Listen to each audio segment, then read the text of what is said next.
حافظ صاحب نے کہا کوئی گواہ ہے تمہارے پاس؟ کوئی گواہ بھی تو ہے اس سلسلے میں کہ نبی صلی اللہ علیہ وسلم کے کندھے پہ سوار ہو کے تم نے حضور کی اجازت سے اوپر تالا لگایا؟ کہا جی ہاں میرے پاس بہت سارے گواہ۔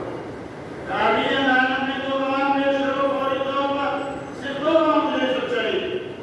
جناب حضرت عباس باہر نکلے اور وہ انصار صحابہ میں سے وہ ساتھی مل گئے جنہوں نے دیکھ کر کھا تھا اس کو لگا کے اس مسئلے کو جانتے تھے وہ بلا کے گئے۔ قاضی صاحب نے پوچھا تو قاضیہ فرمانا لگاتے ہوئے حضور کے کندھے پہ سوار ہو گئے حضرت عباس کو ہم نے دیکھا حضور کے کندھے پہ سوار ہو بنا ہموں نے چشتی کے گھر گواہی دی۔ میرے بھائی اور دوستو،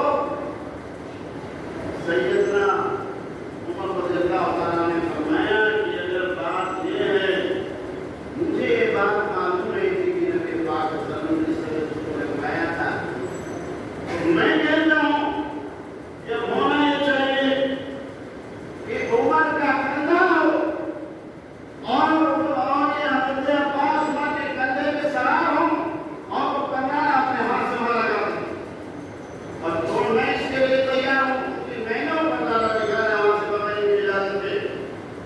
تھوڑی دیر میں دنیا دیکھتی ہے کہ وہ حکمراں جسے کیسر و کسریٰ کہتے تھے، جس کا نام سن کر کے تو تھراتا تھا۔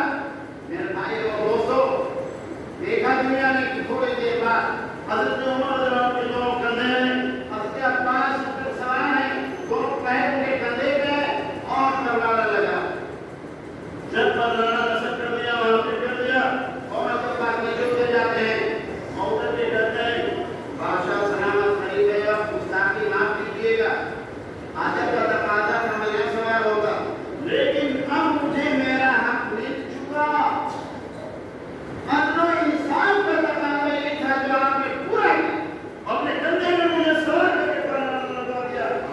اب میں کہتا ہوں کہ حق میرا مجھے مل گیا اور خوشی رضا محبت کے ساتھ اجازت دیتا ہوں کہ میرے اس مکان کو آپ لے لیجیے، اسے منتقل کرا کر کے مسجد نبوی میں شامل کر لیجیے پورے مکان کے حصے کو، زمین کو، تاکہ مسجد نبوی اور کشادہ ہو جائے، مسلمان کو نماز پڑھنے میں اور سہولت ہو۔